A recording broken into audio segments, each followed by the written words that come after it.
نہیں مانی گئی، کیوں؟ میرے لیے ٹھیک نہیں اور مجھے پتا نہیں۔ تو اس مقدس کتاب میں جب اللہ کہتا ہے یہ نہیں کرنا تو اس میں ہلاکت ہے، یہ کرنا ہے تو اس میں ہمارا نفع ہے۔ تو تعارف میں اللہ نے اپنے ربوبیت، اپنے رحم کو، اپنی مہربانی کو اس خوبصورت انداز میں ذکر کیا کہ دل کھنچتا ہے، اور اتنے حسین انداز میں پیش کیا اپنا تعارف۔ جیسے یہ کئی ساتھی کہتے ہیں جب آپ ہمیں کوئی واقعہ سناتے ہیں تو ہمیں لگتا ہے جیسے وہ ہمارے سامنے ہو رہا ہے۔ وہ میں نے ایک دفعہ یہاں چنگیز خان کی تاریخ بتائی تو مولانا عدنان صاحب کے آئے ہوئے تھے چچا زاد، تو وہ بڑے جولی سے ہیں۔ وہ بعد میں کہنے لگے جب مولانا صاحب چنگیز خان کو بیان کر رہے تھے تو میں ڈر گیا، مجھے لگا جی میں پیچھوں بیٹھا چنگیز خان۔ تو میرا رب بھی جب کوئی بیان کرتا ہے نا تو لگتا ہے سامنے آ گیا، سامنے آ گیا۔ تو اللہ نے اپنا اس خوبصورت انداز میں تعارف کرایا کہ لگا جیسے اللہ سامنے آ گیا ہے تو وہ کہتا ہے میں تیری ہی بندگی کرتا، جیسے وہ سامنے آ گیا۔ ایا کا ایا ہو نہیں، ہم اس کی بندگی کرتے ہیں جس کی یہ تعریف ہے، ایا کا۔ تو نے اس طرح مجھے اپنا آپ پہچان کروایا ہے کہ مجھے لگتا ہے تو میرے سامنے ہے۔ کبھی ہے حقیقت منتظر نظرا لباس مجاز کہ ہزاروں سجدے تڑپ رہے ہیں میری جبین نیاز۔ تو مالک یوم الدین تک یوں لگتا ہے جیسے اللہ سامنے آ گیا، کہتا ہے جب تیرے جیسا شہنشاہ ہو تو میں کسی اور کی بندگی کیسے کر سکتا ہوں؟ جب تیری جیسا شہنشاہ ہو تو میں تیرے سوا مدد کے لیے اور کس کو پکار سکتا ہوں؟ مدد صرف اللہ سے مانگی جاتی اور کسی سے نہیں۔ ایک آپس میں ایک دوسرے کی مدد کرنا، مدد مانگنا، لیکن ایک ہی ذات ہے جس کے سامنے جھولی پھیلائی جاتی ہے، وہ اللہ ہے۔ ایک ہی ذات ہے جس کو پکارا جاتا ہے، اللہ ہے۔ ایاک نستعین، تیری تجھ سے مانگوں گا اور کس سے مانگوں گا؟ اور اللہ نے سب سے کہا ہے سب کی سنوں گا۔ ہمارا جی حالت ہے نا، وہ جی ساڈی سندا نہیں توڑی موڑدا نہیں۔ ارے بھائی بے نیاز ہے اور مہربان ہے، جس کی چاہے موڑ دے، اس میں کیا؟ تم مانگنے والے بنو، وہ دینے والا ہے، لیکن پکارو اسی کو۔ وَإِذَا سَأَلْتَ فَاسْأَلِ اللَّهَ وَإِذَا اسْتَعَنْتَ فَاسْتَعِنْ بِاللَّهِ۔ جب مانگنا ہو اللہ سے مانگ، اور جب مدد کے لیے پکارنا ہو تو صرف اللہ کو پکار، اللہ کے سوا کوئی مدد کرنے کے قابل۔ إِيَّاكَ نَعْبُدُ وَإِيَّاكَ نَسْتَعِينُ۔ مجھے یاد آ گیا، پڑھا تھا کہیں کہ ساری آسمانی کتابوں کا خلاصہ ہے قرآن، اور قرآن کا خلاصہ ہے سورۃ بقرہ، اور سورہ بقرہ کا خلاصہ ہے سورہ فاتحہ، اور سورہ فاتحہ کا خلاصہ ہے ایاک نعبد و ایاک نستعین، ایاک نعبد و ایاک نستعین۔ آگے ایک عجب دعا ہے، اہدنا الصراط المستقیم، یا اللہ میں سیدھا راستہ دکھا۔ جتنے انسان کے علاوہ مخلوق ہے وہ ماں کے پیٹ سے صحیح زندگی گزارنا سیکھ کے آتے ہیں، اللہ کی طرف سے ان کے اندر یہ چیز ڈلی ہوتی ہے، ان کو پیدا ہوتے ہی پتا ہوتا ہے یہ کھانا ہے یہ نہیں کھانا، ادھر چلنا ہے ادھر نہیں چلنا، یہ دشمن ہے یہ دوست۔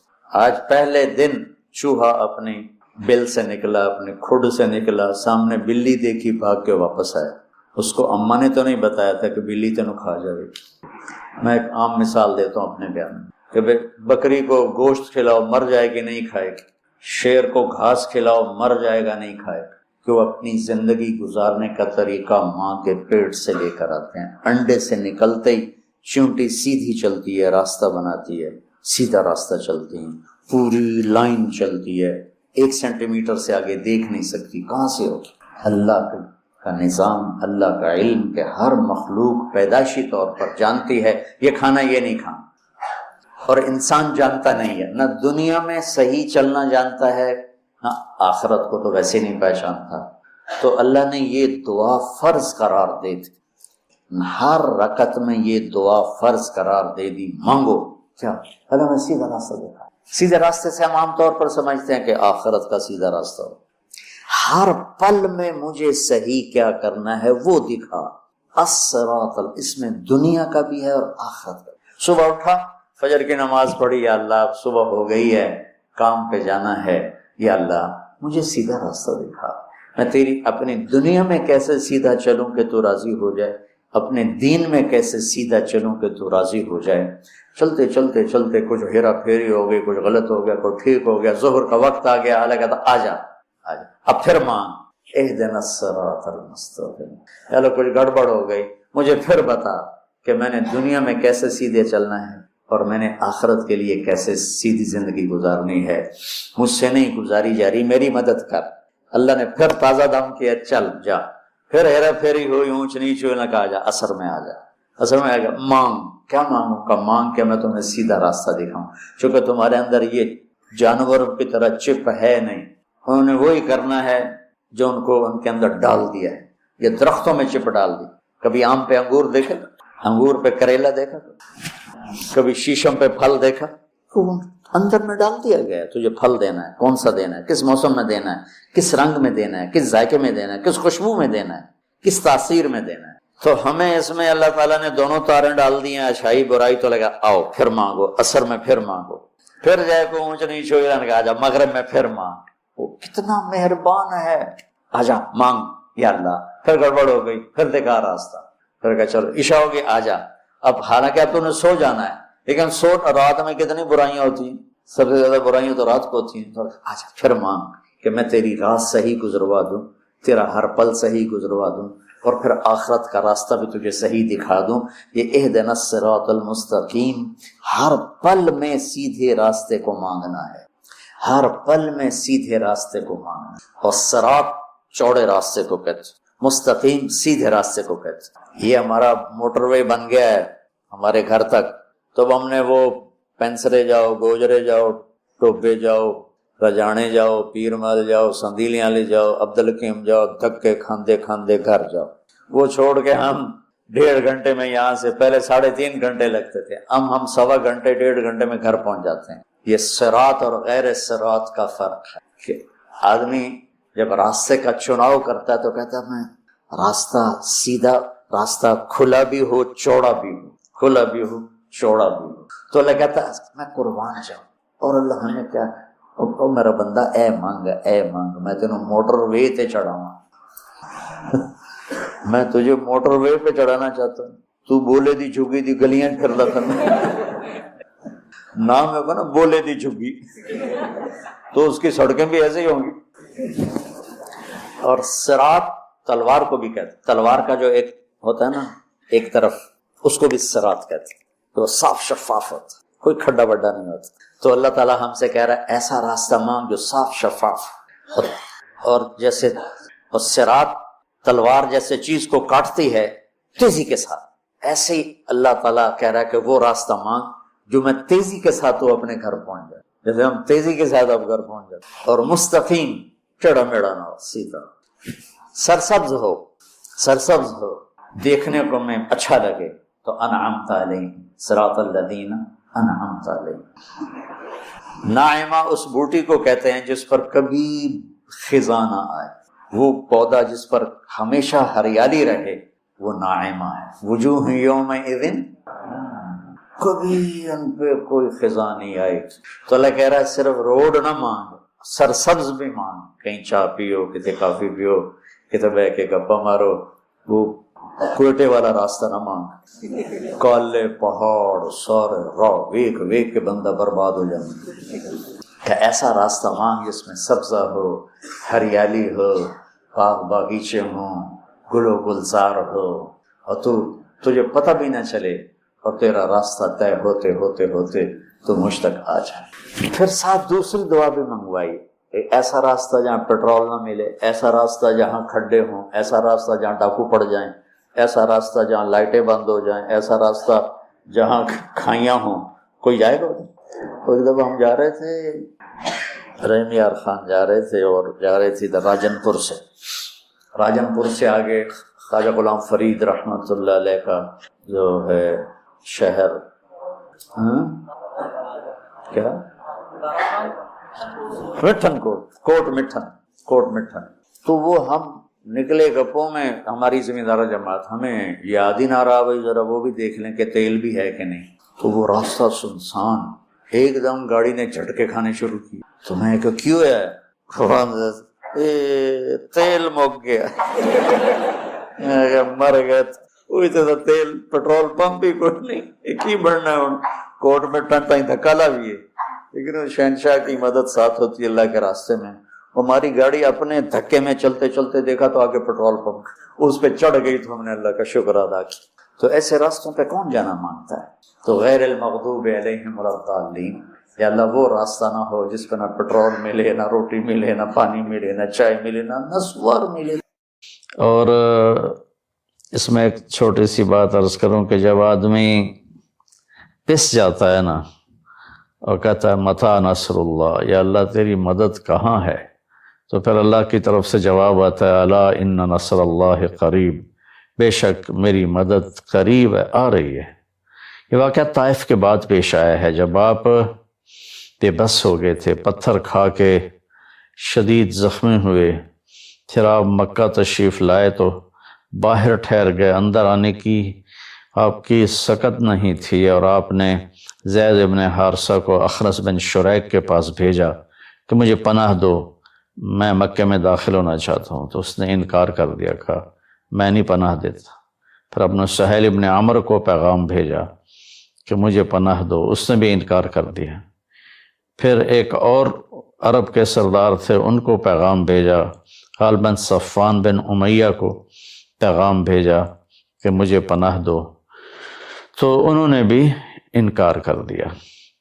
تو پھر آپ نے مطعم بن عدی کو پیغام بھیجا، ان کے بیٹے جبیر صحابی بنے، تو مطعم بن عدی کو پیغام بھیجا تو وہ آپ نے بچوں کو لے کر باہر گیا اور اللہ کے نبی کو اپنے بیٹوں کے ساتھ لے کر مکے میں انٹر ہوا، حرم شریف میں آ کے اعلان کیا آج کے بعد محمد بن عبداللہ صلی اللہ علیہ وسلم میری پناہ میں ہے، انہیں کوئی ٹچ نہیں کر سکتا۔ ابو جہل نے کھڑے ہو کر کہا تم یہ اس کا کلمہ پڑھ کے کہہ رہے ہو یا اپنی سرداری کے زوم پر کہہ رہے ہو، اپنی سرداری کے بلبوتے پر؟ اور کہا نہیں، کہ میں نے اس کا کلمہ نہیں پڑھا، جو اللہ نے مجھے سٹیٹس دیا ہے اس کی وجہ سے کہہ رہا ہوں۔ کہ پھر ٹھیک ہے، ہم ان کو کبھی ٹچ نہیں کریں گے۔ اس قدر حال سنگین ہو گیا تھا، اور کبھی آسمان کے فرشتے نہیں روئے سوائے دو جگہ۔ ایک دفعہ جب ابراہیم علیہ السلام نے حضرت اسماعیل کو الٹا لیٹایا اور چھری ہاتھ میں اور سر کے بال ہاتھ میں، اس طرح، اور یوں آسمان کو دیکھ کے کہا یا اللہ تو مجھ سے ناراض ہو گیا ہے کہ میرے دل میں اسماعیل کی محبت آ گئی ہے۔ اس پر آسمان کے فرشتے زار و قطار روئے تھے۔ اور ایک جب ہمارے نبی کو پتھر پڑے اور پڑھتے پڑھتے بے ہوش ہو کے گر گئے، اس وقت ساتوں آسمان کے فرشتے روئے تھے۔ اور پھر ملک الجبال حاضر ہوا، یا رسول اللہ اجازت ہو تو ان کو ایسے پیس کے سرما بنا کے رکھ دوں، ان اطبق علیہم الاخشبین۔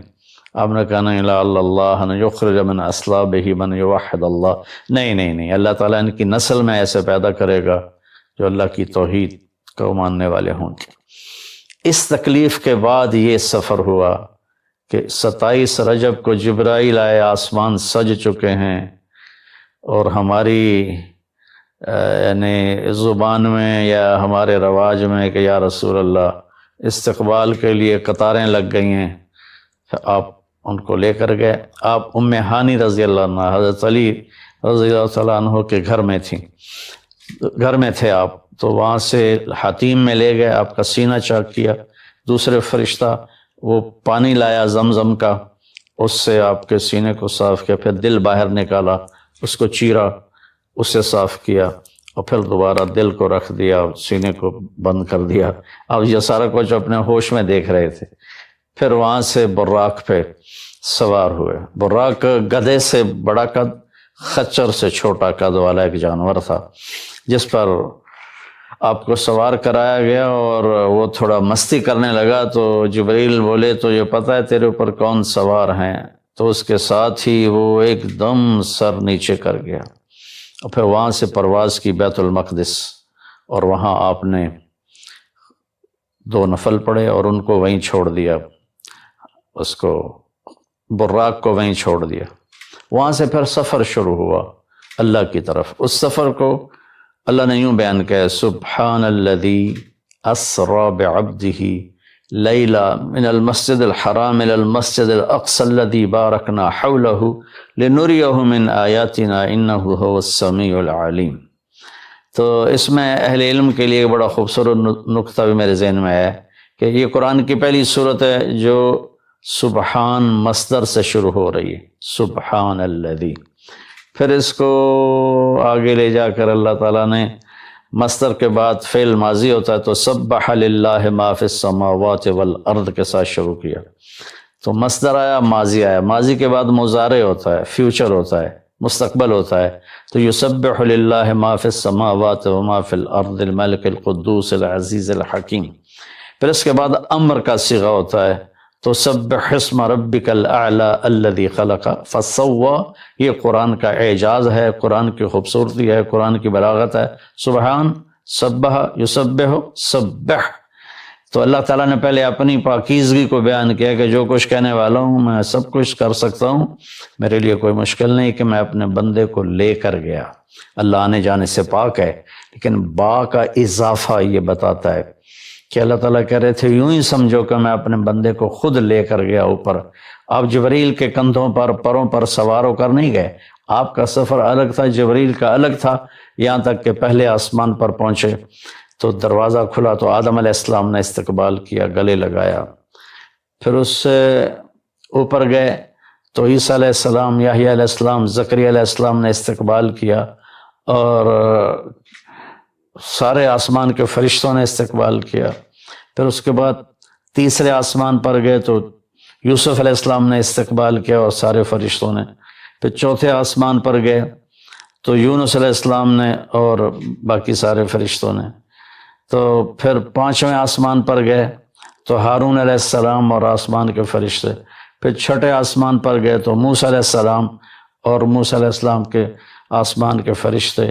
اس دن اللہ نے، میرا کہ میں نے پڑھا کہیں نہیں لیکن مجھے لگتا ہے کہ اس دن اللہ تعالیٰ نے سارے فرشتوں کی عبادت کی چھٹی کرا دی ہوگی اور فرمایا ہوگا بس میرے محبوب کا دیدار کرو، استقبال کرو، آج یہی تمہاری عبادت ہے، کیونکہ ہر فرشتہ بے قرار تھا کہ دیدار ہو جائے۔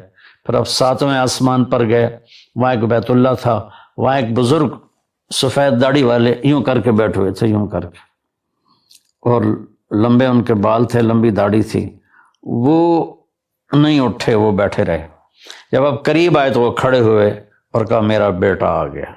پہلے نبیوں نے کہا ہمارے بھائی آ گئے، ہمارے بھائی آ گئے، ہمارے نبی آ گئے۔ اس بزرگ نے کہا میرے بیٹے آ گئے، میرے بیٹے آ گئے۔ تو آپ نے جبریل سے پوچھا یہ کون بزرگ ہیں؟ تو انہوں نے فرمایا یہ آپ کے دادا ابراہیم علیہ السلام ہیں۔ اس میں اللہ نے ہمیں سبق دیا کہ بیٹا کتنے ہی عالی مقام پہ چلا جائے، اس کے ذمہ ہے اپنے ماں باپ کا ادب کرے، ان کے پاؤں چھوئے، ان کے سامنے سر جھکا کے چلے، یہ ہواؤں میں اڑ جائے، عرش کو چیر کے اللہ تک پہنچ جائے، پھر بھی باپ کے آگے، ماں کے آگے سر جھکانا ہے۔ اور یہ سبق عملاً اللہ نے امت کو سکھایا، پہنچایا کہ اللہ تو جانتے تھے کہ یہ امت اپنے والدین کی کتنی نافرمان ہوگی، اور کتنے ماں باپ ہوں گے جو چھپ چھپ کے روئیں گے، کتنی مائیں ہوں گی جو دوپٹے کے پلو میں اپنے آنسو چھپا لیں گی اپنی اولاد کی نافرمانی کی وجہ سے، بدتمیزی کی وجہ سے۔ میرے نبی سے پوچھا گیا یا رسول اللہ قیامت کب آئے گی؟ تو آپ نے فرمایا اللہ کو پتہ ہے، کیا کوئی نشانی فرما دیں؟ ارشاد فرما دیں کہ جب مائیں بیٹیوں کے ہاتھوں ذلیل ہوں گی تو قیامت آئے گی۔ یعنی بیٹے تو کرتے ہی رہتے ہیں، اگر بیٹیاں بھی ماں کو ذلیل کریں گی تو قیامت آ جائے گی۔ تو یہ اتنا بڑا مقدس رشتہ ہے۔ آپ نے فرمایا جس نے اپنے والدین کو دکھ دیا اس پہ اللہ کی لعنت، زمین آسمان کی لعنت، فرشتوں کی لعنت، نہ اس کی نماز قبول ہے، نہ روزہ، نہ صدقہ۔ اور دوسری طرف آپ نے فرمایا جو صبح صبح ماں باپ کی زیارت کر لے تو صبح سے شام تک جنت کے 2 دروازے اس کے لیے کھل جاتے ہیں۔ نہ حال پوچھا نہ خدمت کی، صرف آ کے زیارت کی، محبت کی وجہ سے۔ شام کو آ کے ان کی زیارت کی تو صبح تک جنت کے 2 دروازے اس کے لیے کھلے رہیں گے۔ پھر ان میں کوئی ایک فوت ہو جاتا ہے اور یہ اس ایک کی بھی ایسے تعداد کرتا ہے، زیارت کرتا ہے، ایک دروازہ کھلا رہے گا۔ تو یہ اس میں ایک بہت بڑا سبق تھا ماں باپ، چونکہ پہلا قصور تو ماں باپ کا ہے کہ وہ بتاتے ہی نہیں، وہ تعلیم ہی نہیں دلاتے جس سے پتہ چلے کہ ماں باپ کا مقام کیا ہے۔